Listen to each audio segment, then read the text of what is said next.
Hi, I am Cady from Get 'em Dry Fishing Company, and we're going to tie the Nightmare Jig. The Nightmare Jig is made up of three parts. We have the marabou tail, we have the red and black body, and we have the white head.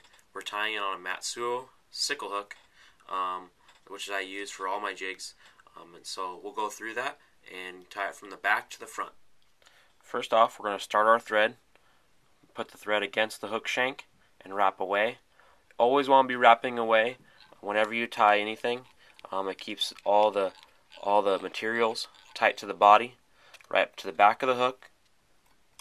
Clip off your tag in, grab your piece of marabou. Our marabou is made out of ostrich, and we're going to groom it back. Now we're making our tail. Our tail needs to be the length of the hook shank. That way we have our proportions right for the jig. Measure your tail, place it up against the top of the hook, tie down, tight, tighter, tightest. You're going to hear me say that throughout the whole jig.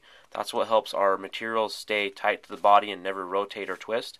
And now we're going to wrap the body forward. So wrapping that body right up against the hook shank, and then we're going to clip the tag end off once we get to the front. And then we're going to wrap our way back. This is carrying all that material right to the hook shank so it doesn't move. Secondly, we're going to add our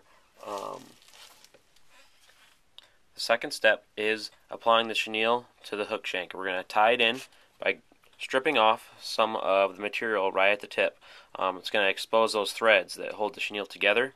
We want to tie those threads down because that is the base of the chenille.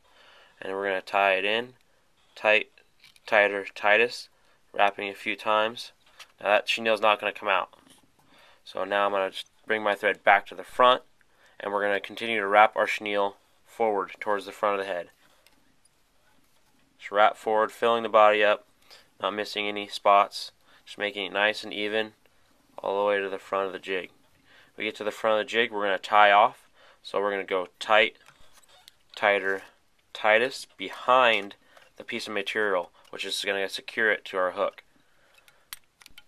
Two more wraps just to be sure. Clip it off, push away some of the fuzz, tight, tighter, tightest.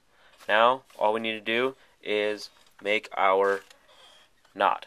You can use a half hitch, you can use a variety of different knots, but I like to use a whip finisher. Makes it quick and easy. Do a whip finish and 3 or 4 wraps of whip finisher. Cinch it down and do one more time. 1, 2, 3, 4. Cinch it down.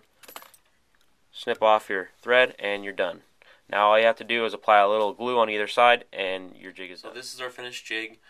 We just got done tying it. You can fish these all over Western Washington. It's really one of the first jigs ever made popular for bobber and jig fishing throughout the whole West Coast.